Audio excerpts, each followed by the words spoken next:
है गुरुजी की प्यारी संगत को प्रणाम। आज गुरुजी का गुणगान करके उनकी कृपा को व्यक्त करने का एक सुनहरा मौका मिला है, जिसके लिए मैं गुरुजी को धन्यवाद करना चाहती हूँ। गुरुजी की सारे जगत प्राणियों पे बहुत कृपा है और हम संगत तो बहुत किस्मत वाले हैं जिनको गुरुजी ने इस जन्म में शिवलोक के साक्षात दर्शन कराए हैं, जो पुराने युगों में बिना कठोर तपस्या के सफल नहीं था। गुरुजी की बहुत मेहर है, लेकिन हम गुरुजी की पूरी मेहर का अनुभव नहीं कर सकते, क्योंकि उस मेहर के कुछ ही रूप हमारे सामने आते हैं जिन्हें हम एक्सपीरियंस करते हैं, रियलाइज कर सकते हैं।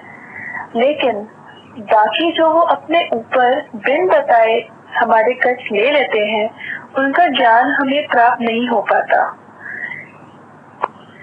उसी मेहर के सागर से आज कुछ बूंदों का मैं वर्णन करना चाहूंगी। It was 13 February 2006 मंडे, जब हम लोग गुरुजी के मंदिर गए थे। मंडे को, जैसे आप सब जानते हैं, मंदिर सेवा के लिए खुला रहता है। उस दिन for the first time I was carrying my cell to the मंदिर because it was my birthday. उस दिन जो मेन हॉल में शिव जी की मूर्ति रखी है, उनमें कुछ चेंजेस थे। शिव जी की लेफ्ट आई बड़ी हो गई थी और उनका जो नीचे वाला होठ था वो भी बहुत बड़ा हो गया था एंड बहुत प्रोमिनेंट दिख रहा था।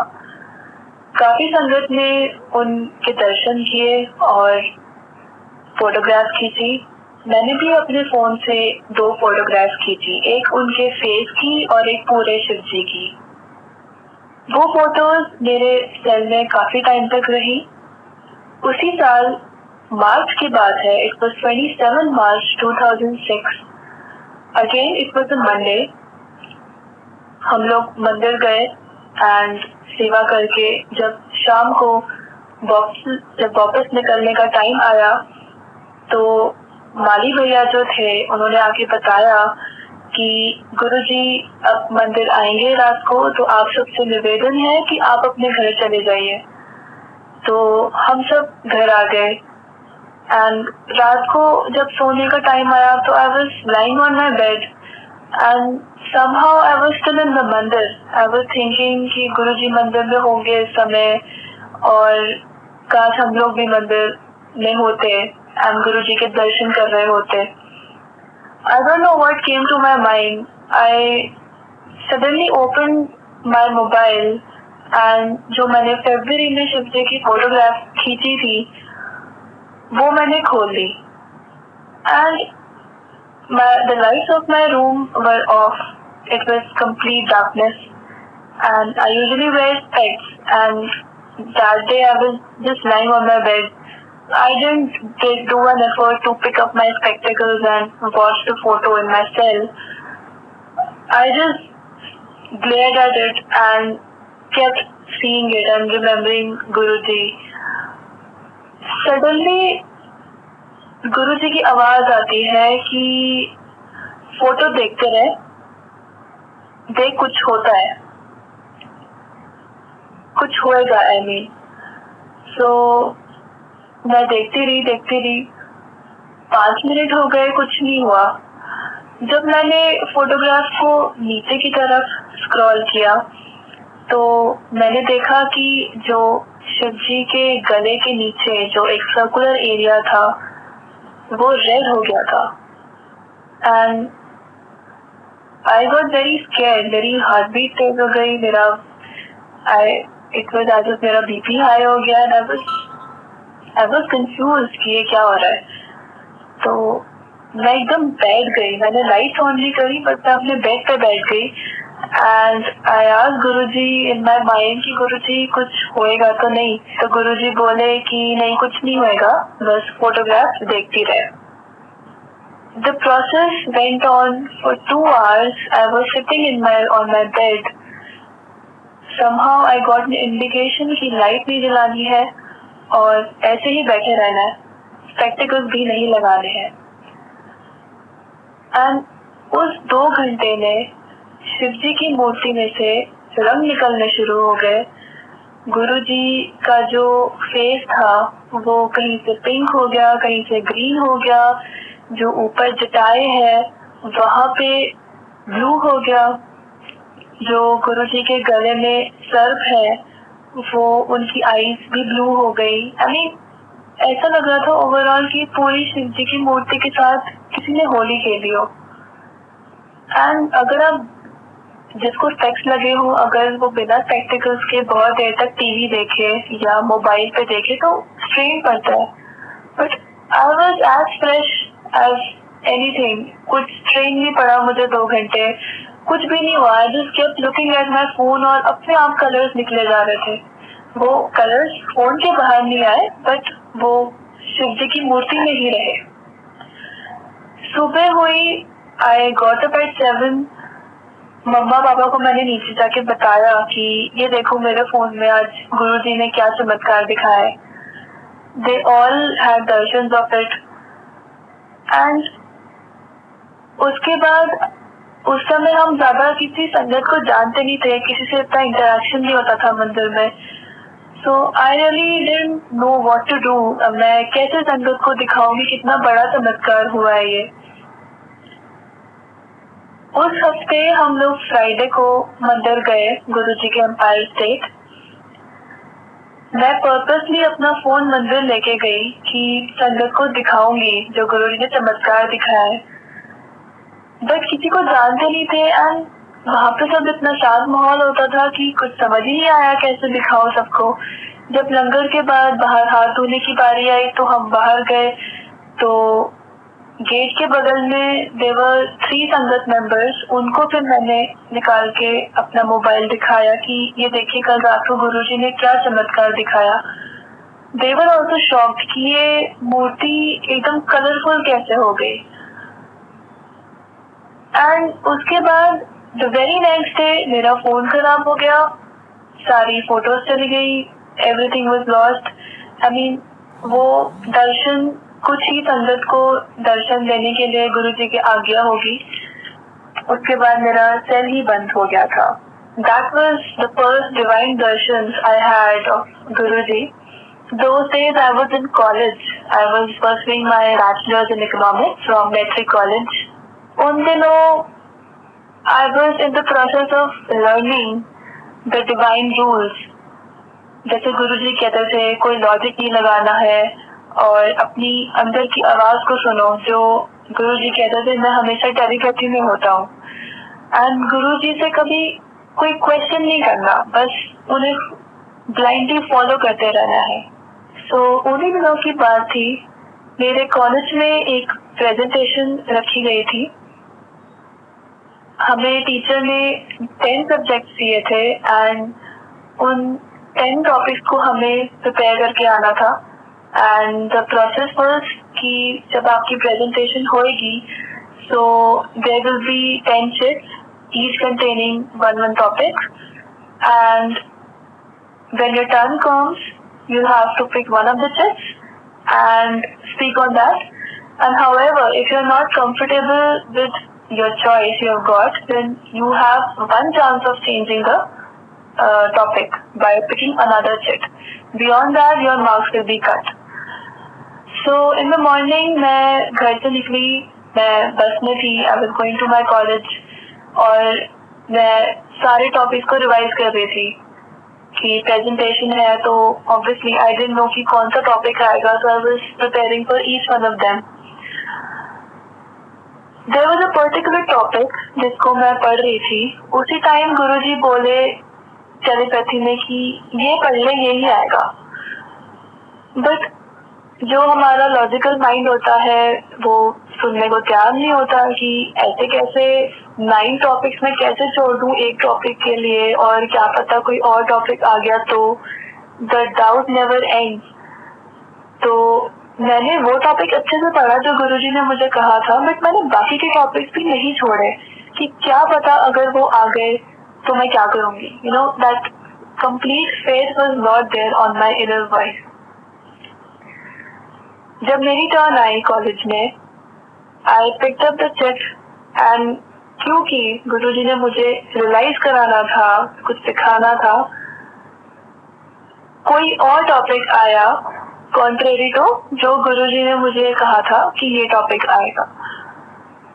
I said I was not comfortable with that topic and I told my teacher that I want to change it. जो सेकेंड ट्रिप मैंने उठाई that was exactly the same topic जो गुरुजी ने मुझे कहा था ये पढ़ ले, यही आएगा. ये गुरुजी के तरीके होते हैं अश्योर कराने के कि जस्ट फॉलो मी, जो मैं कह रहा हूँ उसे ब्लाइंडली फेथ करो, उसके ऊपर अपनी अकल मत लगाओ, अप्लाई नो लॉजिक्स. धीरे धीरे इस तरह गुरुजी ने अपने पास पे गुरुजी लेके आए कि कैसे चलना है जिंदगी में. गुरुजी है तो कोई बहुत बड़ा मतलब है हमारी लाइफ में. ऐसे नहीं गुरुजी कुछ हमें लगता कि हमारे माइंड में उनकी वॉइस आ गई, नहीं, बहुत मतलब होता है उन सब बातों का. गुरुजी की मेहर थी कि in my second year of college I topped in my subject. Guruji की मेहर से जहाँ first division is supposed to be a very big thing in economics honours, it was only his meher that I scored 78% in my second year, and just by Guruji's meher. Thank you, Guruji. After my graduation got completed, मैं दुविधा में थी कि मैं क्या करूं आगे, मैं मास्टर्स करूं या मैं कोई और स्ट्रीम पकड़ूं. I always wanted कि गुरुजी के पास फिजिकली जाके उनसे वर्बली पूछूं मंदिर में कि गुरुजी मैं क्या करूं, बट कभी हिम्मत नहीं हुई. एक बार एम्पायर स्टेट में मैं गई, गुरुजी के आगे मत्था टेका एंड मैं सोचती गई थी कि आज तो पूछूंगी चाहे कुछ भी हो जाए. बट जब मेरी टर्न आई तो मुंह से आवाज नहीं निकली एंड गुरुजी ने जैसे हाथ से इशारा करते थे कि चलो. उस दिन लगा कि शायद गुरुजी अपने आप ही बताएंगे कि क्या करना है, उन पे छोड़ देना चाहिए.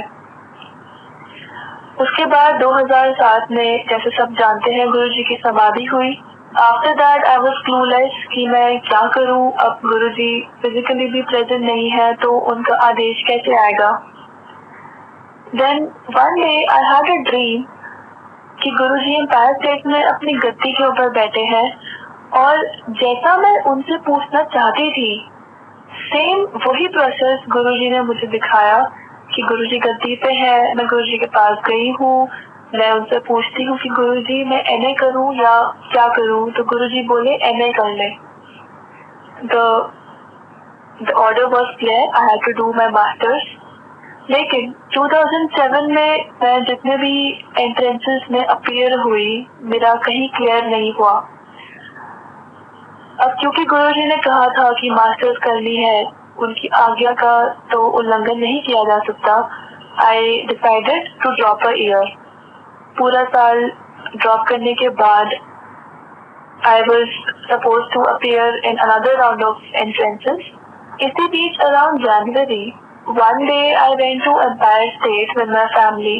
वहाँ जैसे ही हम चाय प्रसाद लेके बैठे, I closed my eyes and I was listening to Shabad. Suddenly, Guruji की आवाज आई, IJIDR Bombay.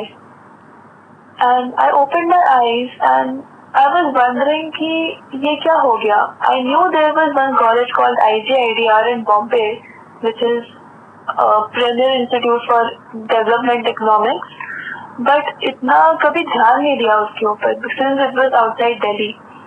उस दिन के बाद से गुरुजी ने एक ऐसी मेहर करी कि गुरुजी हर रोज रात को ड्रीम में बॉम्बे घुमाने ले जाते थे. कभी मरीन ड्राइव, कभी बांद्रा, कभी कहीं and it was almost every day in the morning I used to tell my mamma कि आज गुरुजी ने फिर बॉम्बे घुमाया मुझे रात को. एंड उसके बाद the whole process seemed as if Guruji ने सब कुछ ब्लेस कर दिया था कि यही जाना है. गुरुजी ने मुझे इतना पैशनेट बना दिया था उस कॉलेज के लिए कि मेरा और कहीं जाने का मन ही नहीं करता था. मैं ऐसा लगता था कि मैं पूरी तैयारी ही सिर्फ एक कॉलेज में जाने के लिए ही कर रही हूँ. एंड जब मेरा एंट्रेंस एग्जामिनेशन का जो टिकट आया, my centre was in Shiv modern school, my roll number was 13 and 13 is my lucky number. And जो एंट्रेंस का डेट थी that was on 27th May. Dugri में उस दिन गुरुजी का भोग था। उस दिन बहुत घबराहट थी कि अच्छे से एंट्रेंस देना है क्योंकि गुरुजी ने कहा है। और जैसे ही मैं एंट्रेंस हॉल में पहुंची, जब मैं बैठी तो मुझे बहुत टेंशन होने लगी कि अगर इसमें नहीं हुआ तो क्या होगा। तभी मेरे बगल में गुरुजी की एक मैंने फोटो रखी हुई थी डेस्क पे। गुरुजी ने अपने माथे पे ओम के दर्शन कराए। पेपर शुरू हुआ। There were 3 sections, English, maths and logical reasoning. जब पेपर शुरू हुआ, maths was okay, logical reasoning was okay, but English का जो सेक्शन था वो मेरी समझ से बिल्कुल बाहर था, क्योंकि इतनी टफ इंग्लिश आई हुई थी, मुझे कुछ समझ ही नहीं आ रहा था। एंड मैं 1 मिनट तो मैं पेन पेंसिल सब छोड़ के बैठ गई कि अब मैं क्या करूं, क्योंकि we had to clear the individual cut off each section to clear the exam. I thought कि मेरा तो होने से रहा, क्योंकि इतनी टफ इंग्लिश है, मेरे से नहीं हो पाएगा, गुरुजी आप ही कुछ करो। Then a thought came to my mind कि नहीं, अगर गुरुजी ने मुझे इतना पैशनेट बनाया है इस कॉलेज के लिए, तो अब मैं लास्ट मोमेंट में आके अपने हाथ पैर नहीं छोड़ सकती। मैंने पेन उठाया and I started with my paper. Out of 130 questions, I attempted 110 questions and with the negative marking. And the invigilator, who was just standing right ahead of me, she didn't have a pen that day because सारे invigilators को सबकी answer sheet पे sign करने होते हैं। She came to me and she told me, "Can I borrow your pen?" I said, "Okay." वो गुरुजी का pen था जो उन्होंने मेरे से लिया, जिसपे गुरुजी की फोटो लगी होती है। उसी पेन से उन्होंने उस हॉल में सारे बच्चों के पेपर पे साइन किए।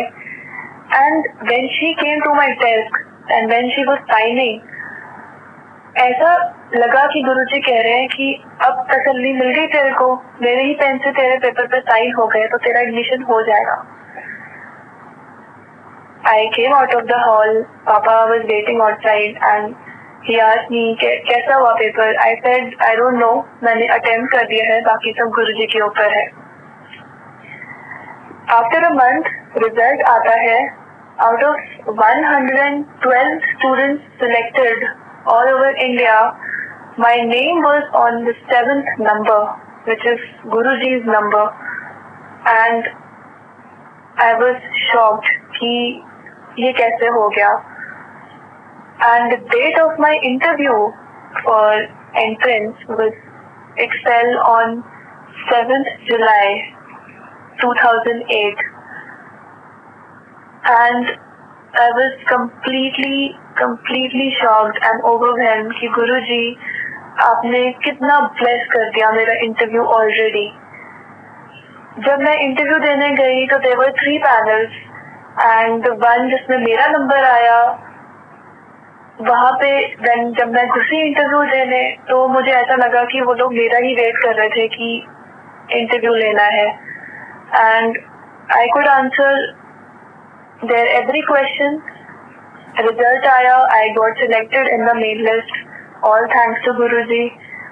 इस बीच में गुरुजी ने एक ड्रीम दिखाया था कि गुरुजी के ग्रंथ में मैंने ड्रीम में एक लड़की का सत्संग पढ़ा है, and that satsang read about a girl saying that Guruji ने मेरा बॉम्बे में एडमिशन कराया एंड मेरा 2 साल उन्होंने वहाँ पे बहुत ध्यान रखा। हर पल पे मेरी सेफ्टी का उन्होंने ध्यान रखा। एंड नाउ आई रियलाइज कि वो गुरुजी ने मुझे मेरा ही सत्संग पढ़वाया था in the dream, and that is before getting the admission in Bombay. And today I can say कि गुरुजी ने सच में मेरा उन 2 साल बहुत ध्यान रखा। इन 2 साल गुरुजी ने मुझे अपने तरीके से बहुत कुछ सिखाया। लाइफ में बहुत मिसकंसेप्शन थे, गुरुजी ने वो दूर करे। It was my first step out of my home in a hostel life. Guruji ने दुनिया दिखाई, गुरुजी ने बहुत कुछ सिखाया एंड उन्होंने ऐसे लेसन दिए हैं कि जो लाइफ लॉन्ग मेरे साथ रहेंगे, लाइफ लॉन्ग मेरे लिए एक सीख है। क्योंकि गुरुजी आपको चीजें दे तो देते हैं, बट उसको आप आगे कैसे लेके जाते हो वो टोटली आपके ऊपर निर्भर होता है। Guruji never interfere with your free will. Guruji आपको कभी नहीं रोकेंगे कि आप ये सोचो, ये मत सोचो, ये मत करो, वो मत करो। ये ऐसी जगह है where Guruji set you free. वो आपको ब्लेस करते हैं, आपके कष्ट काटते हैं, but the way you choose to live your life is totally on you. It's totally on to us whether to choose the right or the wrong path. And personally, with me, the best part about Guruji has been that if I feel that I want to go left side and Guruji tells me कि नहीं you have to go right side, और अगर मैं जिद करती हूँ कि नहीं गुरुजी मुझे लेफ्ट साइड ही जाना है, मुझे वहाँ अच्छा लग रहा है, गुरुजी will never take me forcefully to the right side. मेरा हाथ पकड़ के पहले वो मुझे लेफ्ट साइड लेके जाएंगे, मुझे एक्सपीरियंस कराएंगे कि ये चीज तेरे लिए ठीक क्यों नहीं है। उसके बाद फिर जब मेरे को समझ आ जाएगा फिर वो राइट साइड लेके जाएंगे।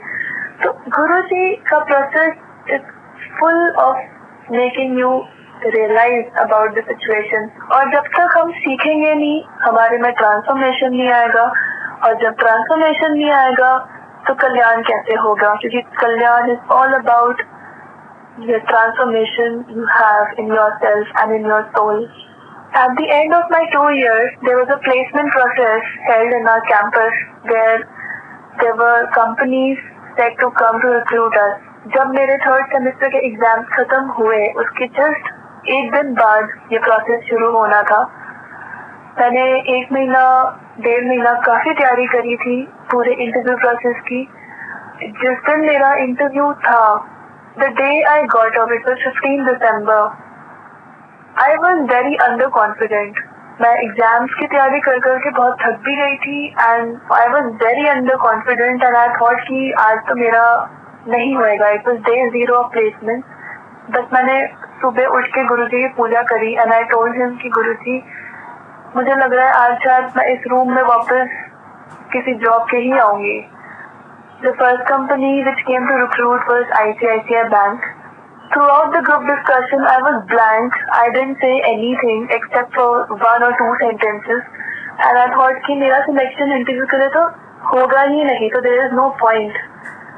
And I was very uninterested. मुझे बहुत बोझ लग रहा था, मुझे अंदर से हो नहीं रहा था कि मैं इसके लिए बैठूं। I thought कि let me prepare for the second company which is coming after 2 hours. But जब ICICI का ग्रुप डिस्कशन का जब रिजल्ट आया तो as they had shortlisted 9 students, my number was on the second number and I was shocked. ये सुन के किसी को भी खुशी होगी कि उसका सिलेक्शन इंटरव्यू में हो गया है, but I was not happy. I thought कि मुझे क्यों जाना पड़ रहा है इंटरव्यू में, क्योंकि मैं कुछ बोल नहीं पाऊंगी। I was very underconfident. But जब इंटरव्यू का टाइम आया, I don't know what happened. As I stepped inside the room, it was not me. Somebody else was speaking in my body. The interview went well and I got selected. And in the process, जब result नहीं आया था ICICI का, so there was the second company in which I appeared, and I cleared their 2 rounds. And in the end, I got to know that I got an offer from ICICI Bank as well as the second company. Since ICICI Bank had declared their results first, so हमारे college की जो policy थी उसके हिसाब से I had to go with it. When I came back to my room, I was like, गुरुजी जहाँ मेरे को लग रहा था कि मुझे जॉब भी नहीं मिलेगी, वहाँ आपने 1 दिन में मुझे 2 जॉब ऑफर से ब्लेस कर दिया। ये आपके सिवाय कोई चमत्कार नहीं कर सकता। After working in Bombay, I shifted to Delhi. I shifted to a place where I had interned for the time being in NCAER Delhi. But the profile I had got in NCAR, I was not happy. My pay package had reduced vastly, and the work which I was given, I was not satisfied with it at all. So in the process, I thought कि मैं job change कर लेती हूँ, but मुझे कुछ समझ नहीं आ रहा था कि मैं कहाँ apply करूँ, क्योंकि I had applied in 50-60 places, but मुझे कहीं से भी कोई reply नहीं आया. उसी टाइम पे एक दिन गुरुजी का ड्रीम आया, and in the dream I went up to Guruji and said, गुरुजी मैं जॉब चेंज कर लूं. गुरुजी बोले, मुझे एक बात बताओ, समय बड़ा या समझ बड़ी? I said, गुरुजी समझ. नहीं गुरुजी, समय. गुरुजी was silent and I got the message कि सब कुछ समय पे छोड़ दो, सब कुछ गुरुजी पे छोड़ दो, अपनी समझ लगाने से कुछ नहीं मिलेगा. And exactly that happened. There was an interview call for planning commission which I got after 1.5 months. I appeared for the interview and Guruji ki meher se I got selected out of 15 people, and it's a miracle. And this is exactly the job which I wanted, exactly the work which I wanted in life, and I really thank Guruji for it. Guruji हर पल पे, हर मोड़ पे हमारा इतना ध्यान रखते हैं कि हमें उन्हें रिमाइंड कराने की जरूरत ही नहीं है अपनी प्रॉब्लम्स की. हमारी लाइफ हमारे किए हुए कर्मों के आधार पे लिखी हुई है, तो सुख और दुख तो उसमें आते ही रहेंगे. सबकी लाइफ आके चेंज कर दी है गुरुजी ने. गुरुजी ने कष्ट काटे हैं, दुख आते भी हैं, बट गुरुजी के चरणों में वो कैसे निकल जाते हैं हमें पता ही नहीं चलता. गुरुजी ने हमें मंदिर बुलाया है. हमें apart from getting the materialistic things and the things जिनके लिए हम प्रे करते हैं, गुरुजी हमें एक बहुत अलग पाथ से जोड़ने आए हैं, which leads us to bliss, not happiness. जो हमें दिनचर्या की चीजें गुरुजी से मांग के प्राप्त होती है वो हैप्पीनेस है, लेकिन जो गुरुजी के पास उनके चरणों में मिलता है वो ब्लिस है. The choice is completely hours कि हम ब्लिस की तरफ जाना चाहते हैं या हैप्पीनेस की तरफ जाना चाहते हैं.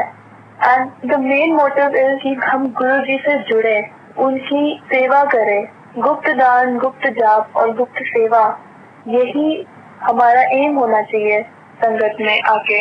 ऐसा प्लेटफॉर्म कहाँ मिलेगा जहाँ हम सेवा करके अपने कष्ट काट सकें, अपनी लाइफ चेंज कर सकें. और यही मौका है, ये मौका हमें जिंदगी में भगवान से जुड़ने का कभी भी नहीं मिलेगा.